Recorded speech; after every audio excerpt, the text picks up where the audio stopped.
now we are going to sheetrock the ceiling, and I'm going to try out my new little sheetrock hoist, my ghetto sheetrock hoist.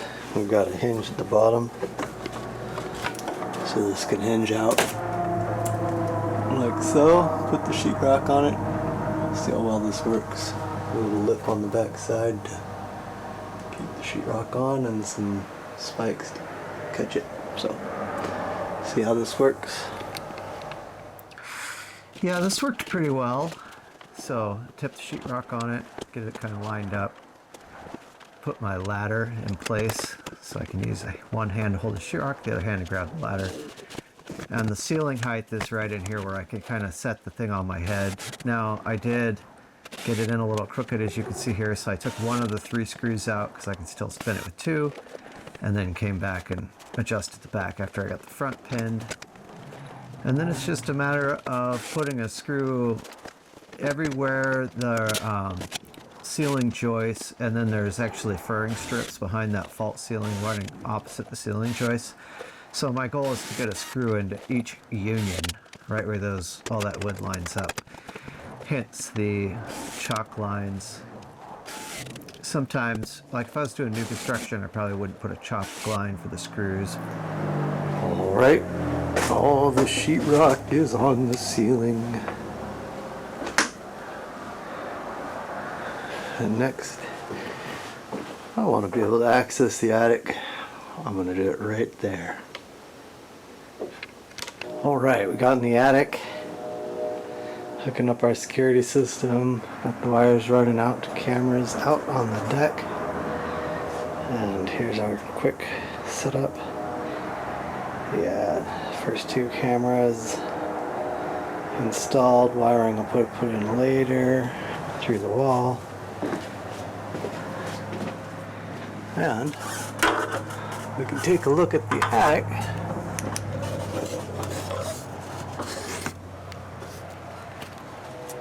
Which is actually in pretty nice shape. There was some wood that they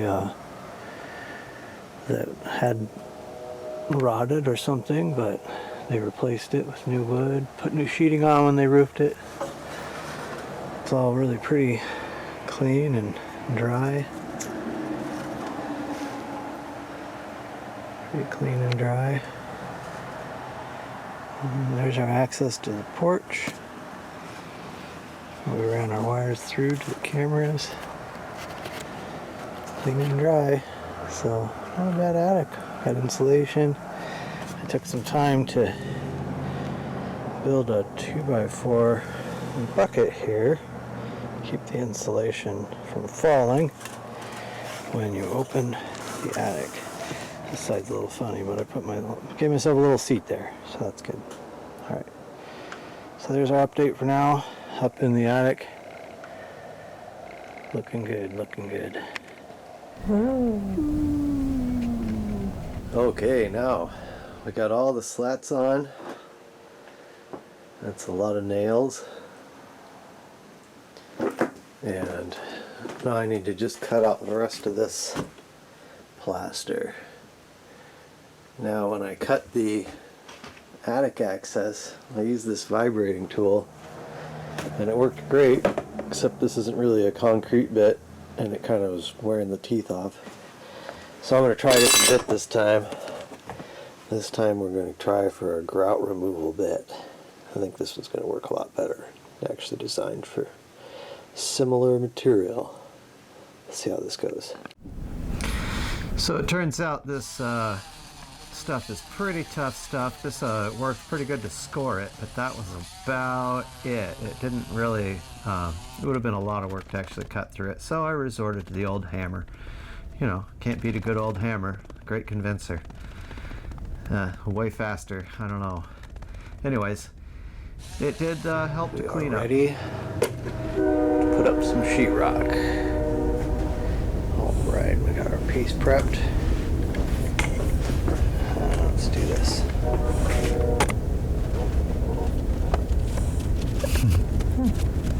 And I just love how he makes it look so easy. Like, just put it up and start screwing the screws. Yeah, it's not all that hard to put up, really.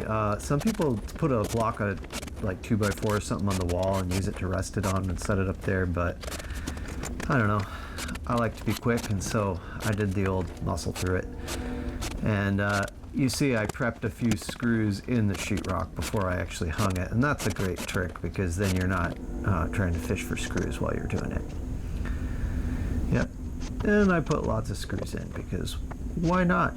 Now I'm actually going back and I'm double screwing all the unions. That helps to keep your joints from cracking in the future, especially on the ceiling where there's some edges that were kind of hanging a little, and I got these long screws and got more into the rafters, all the way into the rafters. Alright, we got all the extra fasteners in that we're going to put in. I put every screw I got into place just to make sure. Got a long ways to go to reach the rafters, so I got some nice 3-inch screws, get up in there. Now it's time to mud and tape and get this all smoothed out. I'm going to start by packing. I got a couple gaps like this one. I got lazy, cut fast. Now I got a little gap to fill. I'll fill around that block. Up on the top, it's a remodel. Things don't always line up perfect. Got a little fill to do up here. And I got a little sloppy here. I got a little fill to do in here. So I'm going to do all the fill first, and then I'm going to mud and tape. Let's get this going. So a lot of people use special products to fill. I don't know. I like one bucket of stuff when I'm doing a remodel and living in the place. There's so much other stuff in the way, so I just use the same mud for everything. Just kind of an all-purpose. So, you know, we went around and just filled up those gaps. Now we're going to put tape on. And I kind of did this a little wrong here. You'll see I do it right on the next one. So really you want to do the butt joints first, this joint that I'm doing next, really because you want to be able to cover up the ends of your tape with the next piece of tape you put on and avoid having ends that you have to work with later. So I'll do that right on the next one. But the basic idea here is you slap a bunch of mud on there, and then you put the tape on, and then you scrape the mud out from behind it. That's the basic thing. I mean, you know, as you go, you get better at your technique. And again here, so I put both of the short side in butt, as they call butt joints, I've taped those already. And now this long joint that's in the valley can go ahead and go right over top of those, and then there's no exposed ends. And again, you don't want to use one piece of tape for the whole long run. I know it seems like it's a little more work, but it's well worth it because then you don't have those ends in the middle. So anytime you'll see, you know, I'm going to do these first because when I put the corner on, it's going to cover up the ends. And the tape has a crease in the middle, and so it folds right into the corners, and you can kind of tell which way it wants to fold. And it's good to note that even when you're doing straight runs, because that's the back of the tape, and the tape, it does actually have a back and a front. Some people don't realize that. Yeah, Roy, I remember you saying earlier that something about it cracking, right, if you don't do tape, is that right? If you don't get the mud right behind it, it can crack. If you don't do the tape, it will just crack. We went and looked at a house not long ago, and someone didn't know that, and they did a great job sanding, and every one of their joints had a just big gaping crack in it. It was kind of sad. So I'm doing I've done the nails. I went around and just did a coat over each nail, or screw, I mean, sorry. And if the screws aren't in far enough, you just take a scraper and run it over the screw before you fill it, and it'll ring out. And so then you notice to drive that screw a little bit further. I'm not using a fancy depth finding bit or anything like that, which they do have. I could, but you know, again, more tools, why? So again, we'll do these corners last, and then all the tape's on the wall. Once we get the tape on the wall, I just use the putty knife to cut the tapes at the end. It's just paper, so you just kind of push it down and rip it off, and it just cuts where you want. Now we're off to second coat. So we're going to second coat every screw head. You actually in total want to coat these things, I think 3 times, and then you actually can get them smooth. The first coat will definitely sink in, second coat, some of them will sink in as well. When you do it, you want to pull one way and then pull the other way so that the mud gets worked all the way down into the screw head. Otherwise you get bubbles and divots later that are harder to fill. So we get all that done, and we're going to do the block coat, which in the corners I'll use a 6-inch and get about 6 inches from the corner on each side. And then on the long runs, I'm using a 12-inch. And then we go to skim coat, and that's what I'm doing here actually, is the third coat, skim coat, and you want to use basically a 12 everywhere because I don't have a longer one. On the seams you can use a longer one because you really want about 18 to 24 inches of mud coverage on the seams. And this is what it looks like before sanding after the skim coat. So again, nice wide mud on the seams. I didn't care too much around the bottom because I've got a big thick trim to put on. Nice wide seam around the inside of the top. And again, I'm not doing quite as much to the ceiling because I'm going to try out a texture thing, which we'll get to here in a few minutes. Yep, so looking good. I feel like this is good sand. All right, today I'm going to try something new. I'm going to texture the ceiling up here. Got all the tools out here. Got my roller with a large 3/4 inch nap roller, an extension bar. Got my mud. What's left of the old I'm going to mix with some new and water, get the consistency right. I finally broke down and bought a mixer for the drill at a good old Harbor Freight. So I'm going to try that out on the old Chicago Electric angle drill here. Mix that stuff up. Alright, I got everything draped that I care about. So it's time to texture the ceiling. See how this works. So the stuff's pretty thick and you want to mix it down. This stuff comes pre-mixed, some of it doesn't. If it doesn't come pre-mixed, you need to mix the new bucket before you actually dig into it. So I'm taking out some and I'm putting it in the other bucket, and I'm going to add some water.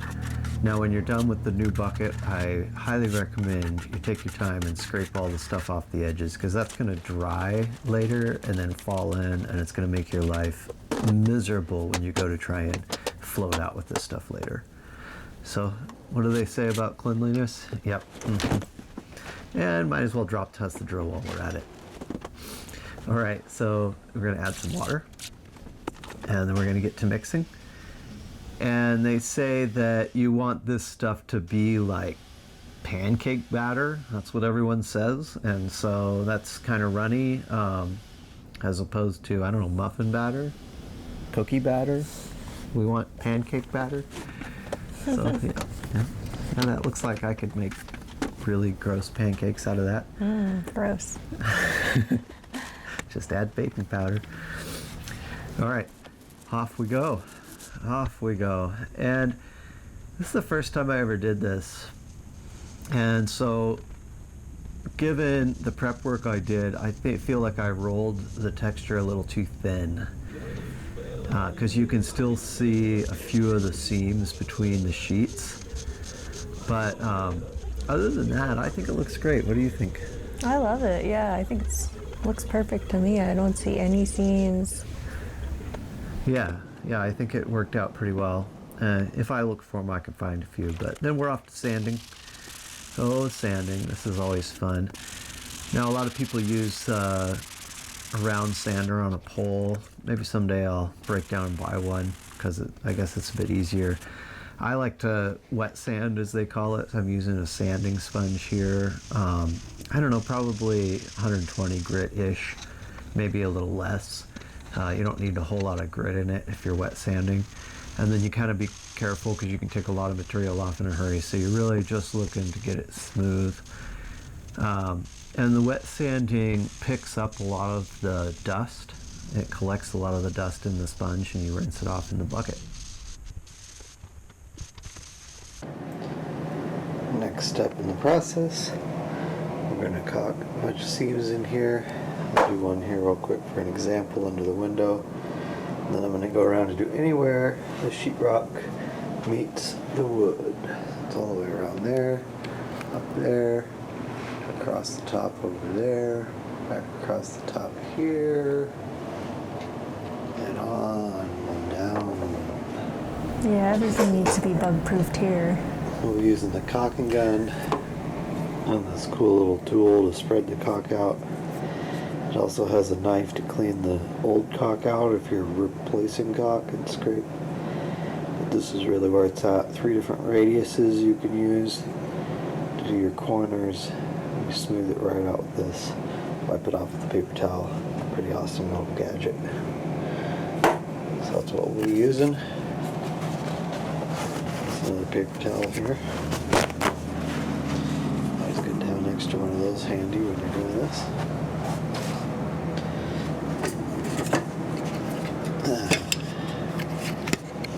We put a nail or a screw in the end.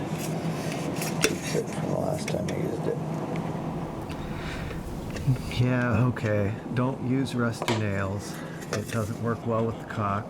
So you'll see a little bit of rust still coming out. I had to work it out first, but once we worked that rust out, caulk worked fine.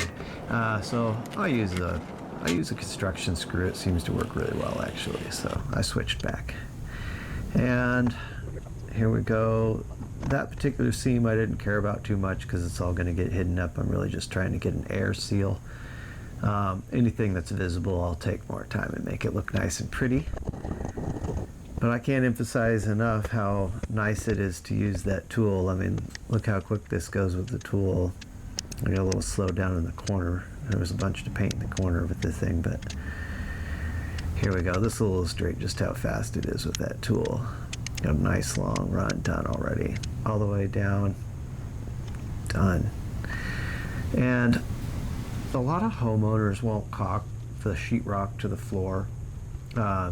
It's something that they do in commercial building, like in restaurants and things, but it's a little buggy here, and I really like to make sure those bugs don't have anywhere to hide. So I even do it around the outlets, anywhere the sheetrock touches another material. So now we're going to do a little temp test, see what we've done here, see if our efforts are helping us at all. It's a cold day, as you can see. Concrete's 18. Got a metal here at 23.5. Let's see what wood is.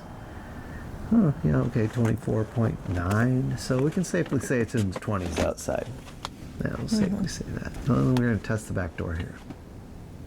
Kind of surprised how well it does. And you'll see it's drafty at the bottom. Worst is back there. Okay. Okay. And let's see, kitchen wall right inside. A few degrees, oh, about a degree better. The floor. Yeah, the floor is pretty cold. We loosen a lot to that floor. Maybe someday we'll insulate the foundation down there. Window does pretty good, that new double pane window. We get a little skewed from the refrigerator putting heat back there. So this is more accurate here of what we're getting out of this wall. Let's go in the other room. This is a thermal mass metal. Okay. What temperature is it inside? We're at 66. How accurate is that thing? Checking the wood right next to it, 67.3. Not bad. So let's see what the walls are reading from a distance. Ooh, chilly. 62.8. Ooh. Hey, we're doing better with the insulation. Wow. Windows. Let's get up close and see. Oh, did I see 65? Haha, what's this door reading? Take it a second. Not bad. Pretty good. Not bad. The wall next to the door loses a little bit compared to the interior wall. Oh. Must have the wind chill factor on that wall or something. Interesting. And there's a bit of a draft down here. You're getting false readings now because you might hear in the background that furnace just kicked on and there's a vent right here. So there is a little bit of a draft in that corner that I'm going to address someday, but it's not too bad. And we don't want to super seal it yet, because here's the real problem right now. Look at that in the 40s. We got to get this AC out of here. And it's right behind the couch. Wow, and just the curtain just above it is such a big difference. It is. So, yep, time for this puppy to go. But I gotta say, when we put this in, we were desperate to have it. We're struggling. And it was such a nightmare to get it in because the way it it was mounts. breaking. The window was breaking. Yeah, the wood was just We had to put splitting it apart together. on us. Yeah, it had to be put back together to just Yeah, get the thing in. and we were sweating. It was hot. It was humid. We were still fighting the bugs. This is the last, well, okay, no, there's one more window, but just this window still needs to be replaced. It's still the old wood frame. Yep. So you'll see there, it's actually not bad once you get all the hardware out. You just kind of push those wings in and then wrap your hands around it and lift the window up and walk away. I did put weather stripping under the window and kind of pushed it down into the weather stripping, and then I drilled holes in the corners and put screws in and just screwed this window shut to one side, and then I put weather stripping in the side that had the extra play. So that guy's out of there. Time to put it in the basement. I got my office chair trolley here. Not sure if it was really worth using the office chair trolley to get through this stretch of road. But alas, we made it. Okay. Now, the stairs, being what they are, not being built yet. Yeah, they're broken. There's Yeah. top stuff, bottom stuff broken. So I've got a strap, and I kind of made a harness for this AC unit. And then I've got the handy billy. I put a support across. I supported it on both sides pretty well. And then that way I can lift the weight and then just lower it into the basement. I've got another strap attached at the union point there, and that way I can lift the weight with the handy billy and then slowly let it swing out and control that swing into the open space. And then once I have the weight straight, pretty simple to just slowly lower it down. There's a brake lock on this. Pop in the brake lock. All right, I hit a stair here, so I kind of had to swing it out and then lower it a little further, because my goal is to get it right at the height that I want to carry it at in the basement, so I don't have to pick it up again. Save myself a little bit of effort there. And so yeah, once you get it there, I just go down, and I had a set up a crate to put it on, so it's not sitting directly on the floor, and there we go, done. Great. Always put away your tools. Don't be silly like me and pull the rope through the brake. No need to do that. Okay, next time, don't pull the rope through the brake. But this also is nice because it doubles as a handle for me to get up the broken stairs. So, you know, that's convenient. And always put your ropes away. Pro wrap or over under, if you ask me, is the only way to go, because then they just pull out straight next time you want to use them. So let's see where we're at. Okay, AC's gone. Let's see. So we're getting similar readings on the outside walls, maybe a little bit warmer today outside, so maybe we're getting a degree warmer. And you can't really read this, but it's actually saying 50, so quite a bit of an improvement over the 40 something we were getting earlier. Once you close the curtains, look at that.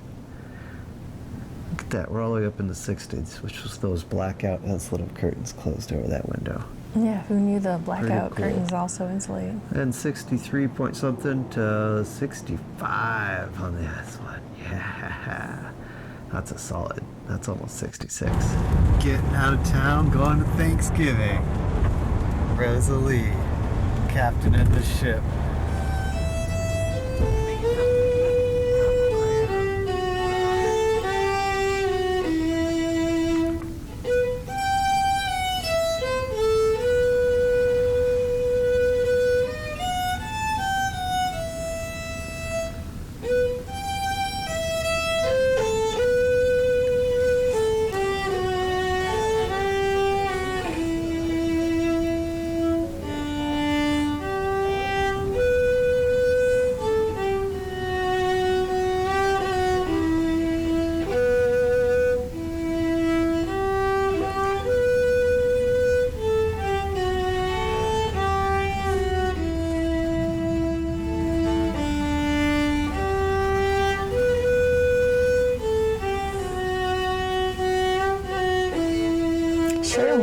crazy Thanksgiving. Definitely snowed on our way there. Yeah, it's snowing in that shot of the lake behind your parents' house. It's a pretty lake. And then gotta give you the gratuitous turkey basting shot. That gravy was so good. That turkey was good. Look at that bird. So yeah, we had a good Thanksgiving thanks to Rosalie's parents.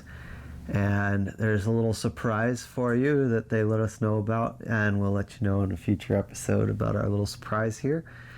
And then he also was really nice and fixed up the car a little bit for us, the Honda Fit.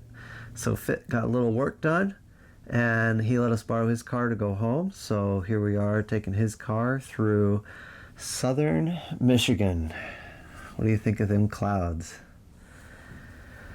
Anyways, hope you enjoyed the episode. Don't forget to like. Yeah, thanks for watching. Yeah, subscribe if you haven't. And we'll keep putting these out. We'll keep working on the house and working towards our goals to have the van going for the musical van Musical life. van life, yeah. Cheers, Rosalie. Cheers. Look at those clouds.